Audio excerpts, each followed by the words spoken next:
In this video I will teach you which is exact time of Bitlabs survey according to UTC plus 05 time zone. I made this video for you with a live proof. Now I show you what is time and date on my computer. As you listened a short while ago.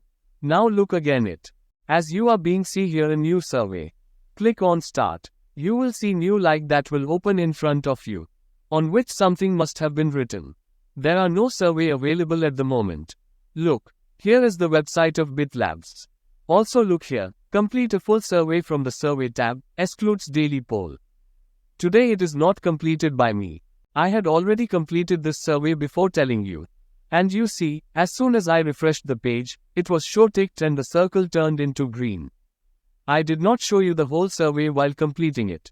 Because I just want to show you the real time of survey when it is shown in all over the world time to time but in same time zone. Now look here in my completion I had already completed it.